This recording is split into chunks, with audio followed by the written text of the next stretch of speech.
Hey everybody, welcome to the Wandering Poet Cafe. In today's video, seeing as how the Odyssey is currently in theaters, already made over $1 billion, doing really well with critics and audiences, I thought I'd do a video about what makes the Odyssey an epic poem, and more generally, what are the characteristics that define an epic as a genre in poetry. So obviously the Odyssey follows Odysseus on his 10-year journey home to Ithaca following the Trojan War. His home is overrun by suitors. He goes on all these adventures, battling the Cyclops, Circe, going down into the underworld, monsters, and Calypso, and then finally returns home disguised as a beggar, wins an archery contest, and cleans out his house of all these suitors and reclaims his household. So let's dive in now to some famous examples of epic poems in history, including the Odyssey as well as other Greek, Latin, and English versions, and then break down what are the 10 major characteristics that define an epic in poetry.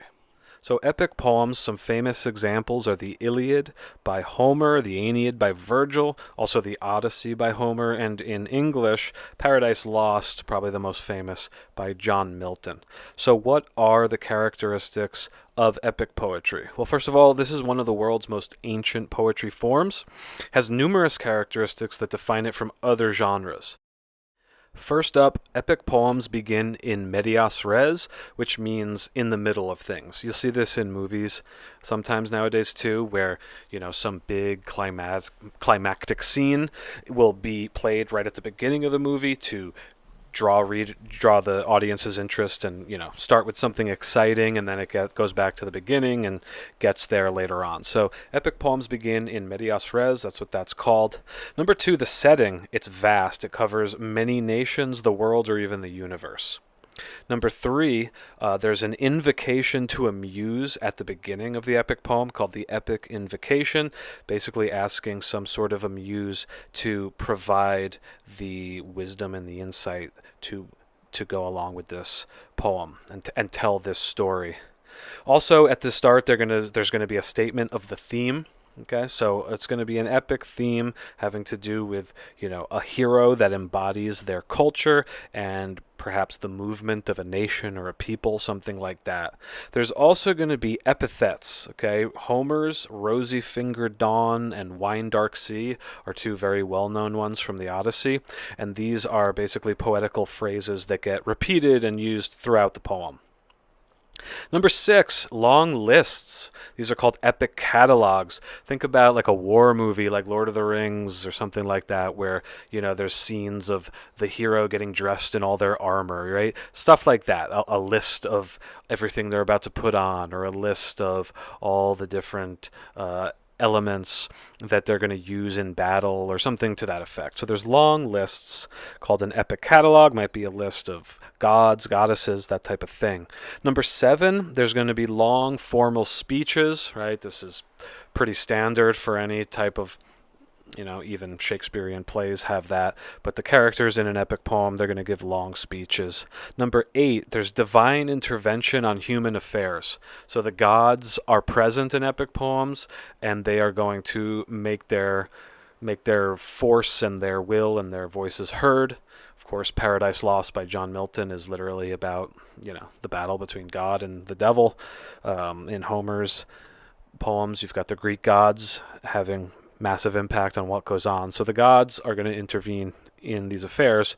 Number nine features heroes that embody the values of the civilization. So an epic poem really is an attempt to show, the heart and soul of a people and the core values of that culture, and the hero is going to embody that, and they're going to make it clear in some way through their character and through their actions what this culture holds dear.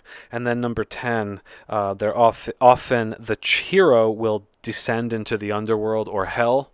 Again, this is common in storytelling movies nowadays, right? In movies, they'll call this section the dark night of the soul, sometimes on beat sheets and screenwriting. And so the hero most likely will descend into the underworld, where they'll meet a ancestor or some type of figure like that who's going to teach them something. They're going to come back with knowledge that's going to help them conquer the day. All right, so now what we're going to do is read the following passages from Homer's The Odyssey and Milton's Paradise Lost. Now, this is where we get, for teachers, if you want to use this as a lesson plan, one thing you can do is have students circle and identify in the margins each instance where you see one of the 10 characteristics being used or alluded to. So here's the opening, translated by Robert Fitzgerald of The Odyssey by Homer.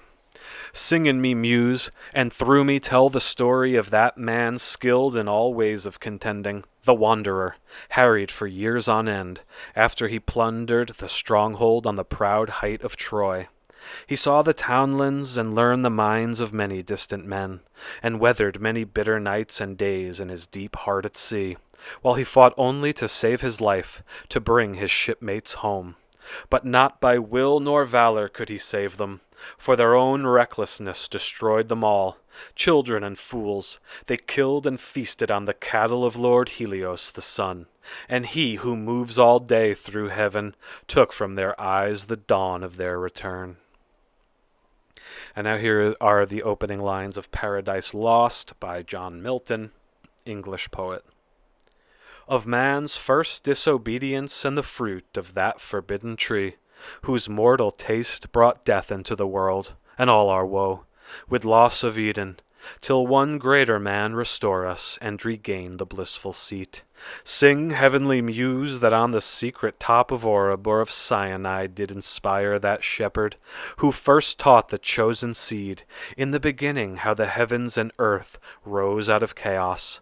Or if Sion hill delight thee more, and Siloa's brook that flowed fast by the oracle of God, I thence invoke thy aid to my adventurous song, that with no middle flight intends to soar above the Aeonian mount, while it pursues things unattempted yet in prose or rhyme. All right, so there's our two examples from the Odyssey and Paradise Lost. Now, when it comes to any poetry lesson, it's always a great opportunity to explore rhetorical devices and figurative language. And when it comes to epic poems, the one that comes to mind is allusions. So this is our opportunity now to embed a study about allusions and teaching students what allusions are into this lesson plan. So allusions are brief references to persons, historical events, works of art, or biblical or mythological situations or characters. Epic poems tend to have a lot of them. In fact, our passage from Paradise Lost was chock full of them. Did you notice? For example, the secret top of Oreb. What's that? So here's the assignment. Directions. Take some time to look up and define 3 allusions from either Paradise Lost or the Odyssey. Why do you think a poet might make references like these? And even just in these few lines, there's multiple allusions in both, so it provides an excellent opportunity. You can also, of course, take passages from later in each epic poem if you'd like that. Now, maybe you're trying to do this lesson with 9th or 10th graders and that's too challenging for them. They're not picking up on, those references. So if that is too tough, you can try a different rhetorical device, which is connotation. Right? Connotation is the emotional, psychological, or social overtones of a word, its implications and associations apart from its literal meaning. Here's the example I always use with my students. In fact, I just did this a few days ago. What's the difference between a rock and a stone? What you can do is have your students draw a picture of a rock versus a stone. They're going to ask you, like, wait, isn't that the same thing? And you just tell them, yeah, draw a rock and then draw a stone. And again, I just did this a few days ago, and a number of students, right, they drew a craggy kind of shape for the rock and then something much more smooth for the stone. And the point of this is to get them thinking about the sound of the language, right, the connotation. Even though these two words mean the same thing, when you picture a rock versus a stone, you're probably going to picture something craggy for a rock and something more water-worn and smoothed down and polished for a stone. So you can ask, which word makes you think of something rough or prickly? Which word makes you think of something smooth or water-worn? Why might that be? Great introduction to connotation. And then the assignment when it comes to epic poetry, pick out 3 words from the passages and analyze their connotations. Remember to include topic, sentence, evidence, and closure. Always a good idea when assigning, especially in high school age students. All right, so from there, that's the lesson right here. From there, you can extrapolate on this if you want to get deeper into either, a specific epic poem, specific passages, and, explore allusions or connotations more deeply, explore the characteristics of epic poems more deeply. You can also then, show movies of these poems, right, based on, right, Troy was based on the Iliad. There's movies of the Odyssey, not sure about Paradise Lost, but a lot of opportunities here to connect, even if not a movie of the epic poem itself. You can show, Lord of the Rings type movies, right, epic adventure movies, and that's a great way to hook students in. So this has been Epic Poetry Explained, the 10 primary characteristics. Hope you find this lesson useful. We'd love to hear any comments, suggestions, etc. you have in the comments below.